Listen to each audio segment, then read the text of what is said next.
Di awal kisah kita diperlihatkan di mana para Pandawa kecil pulang ke kediamannya. Bima segera menghampiri ibunya dan mengatakan bahwa ia masih lapar. Ia mengadu kepada ibunya bahwa saudaranya telah memakan semua ladu miliknya. Kemudian Ibu Kunti mengambil ladu dan menyuapi Bima. Dan anehnya sang pangeran itu langsung merasa kenyang. Kemudian keempat Pandawa yang mengintip dari samping rumah disuruh Ibu Kunti agar segera masuk untuk makan siang.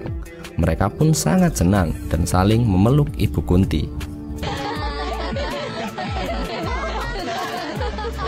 Di dekat Sungai Gangga, Ratu Setyawati meratapi kesedihannya. Ia terbayang-bayang terkait kata-katanya di masa lalu. Ketika Bisma datang ke Ratu Setyawati untuk pertama kalinya dan mengucap sumpah untuk tidak memimpin Hastinapura, ia segera menyesali perbuatannya di masa lalu. Kemudian pada saat itu Dewi Gangga muncul di depan Ratu Setyawati. Demikian juga mengingatkan bahwa tanggung jawab pada keadaan buruk Hastinapura adalah tanggung jawab dari Ratu Setyawati. Lantas Ratu Setyawati juga memohon kepada Dewi Gangga untuk memberikan solusi atas masalah di Hastinapura. Akan tetapi Dewi Gangga berkata bahwa yang memulai adalah dirimu dan yang bisa menyelesaikannya hanyalah dirimu sendiri. Dewi Gangga pun pergi meninggalkan Ratu Setyawati. Ini memang salahku. Dan kau juga yang harus memutuskannya sendiri, Setyawati.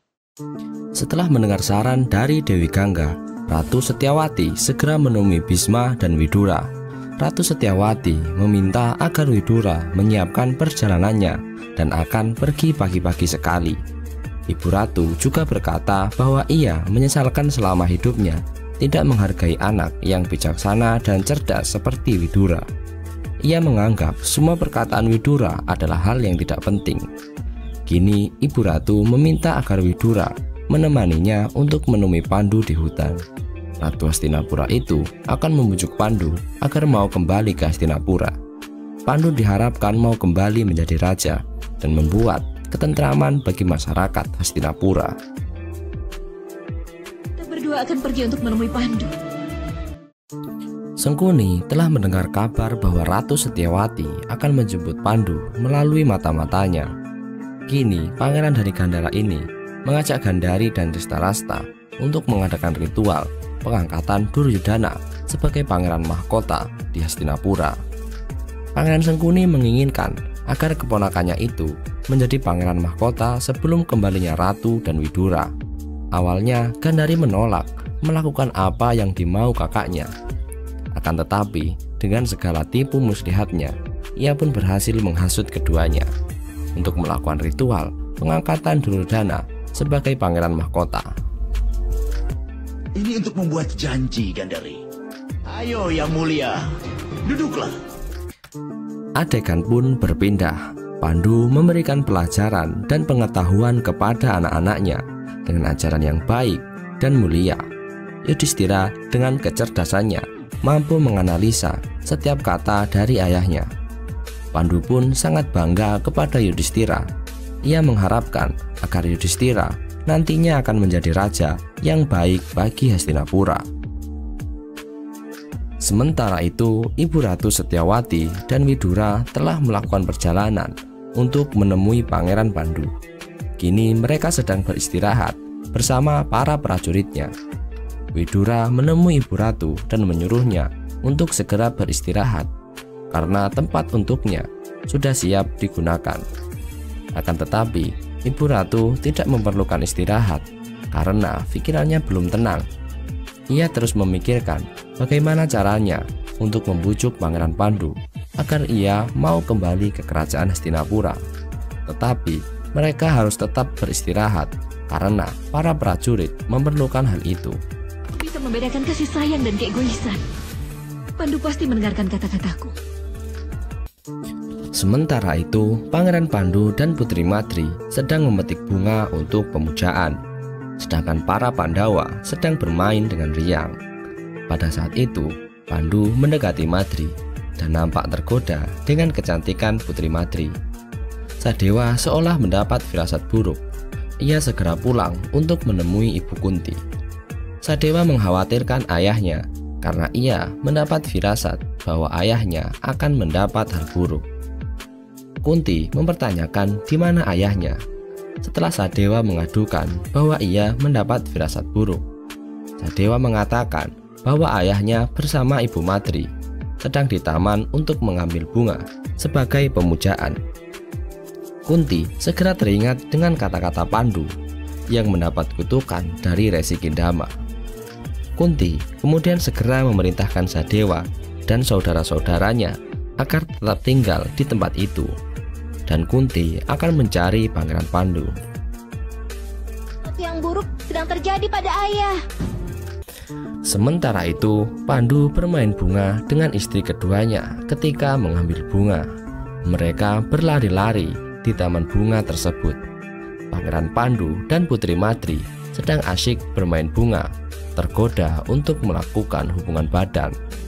Mereka pun melakukan hubungan di tempat itu, dan seperti kutukan Resi Kindama, Pandu pun tewas seketika.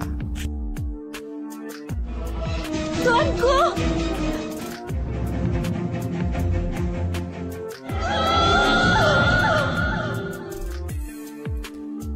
Ibu Ratu Setyawati dan Widura tiba di tempat pengasingan Pangeran Pandu. Namun ia terheran-heran karena banyak orang berkumpul. Ibu Ratu Setyawati tertegun dan langsung jatuh pingsan ketika melihat Pandu yang sudah tidak bernyawa. Pandu.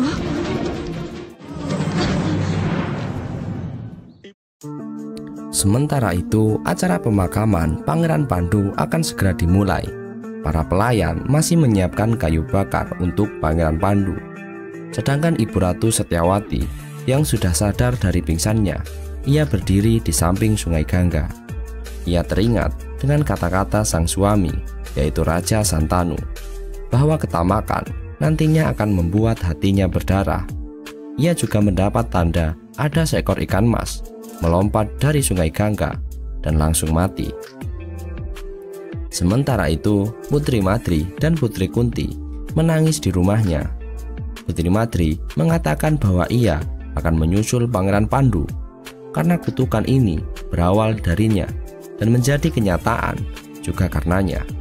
Mendengar perkataan itu, Putri Kunti tidak mengizinkan Putri Madri untuk melakukan hal tersebut.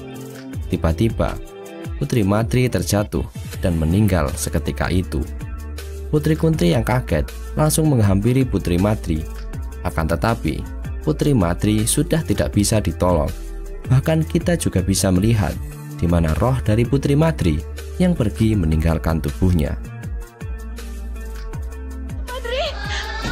Madri!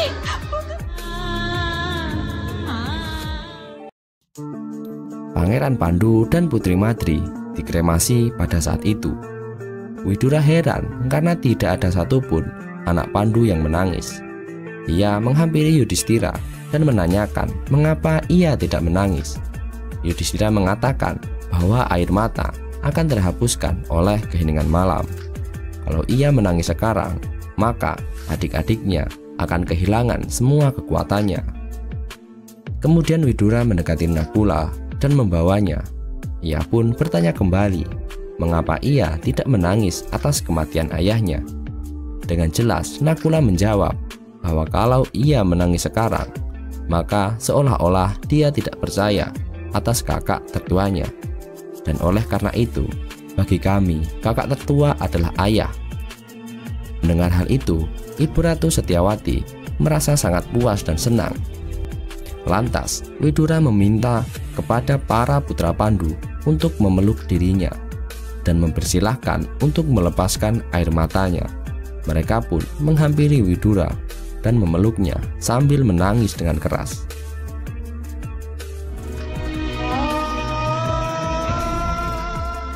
Mendengar kabar ini membuat seluruh masyarakat Hastinapura berkabung dan sangat bersedih.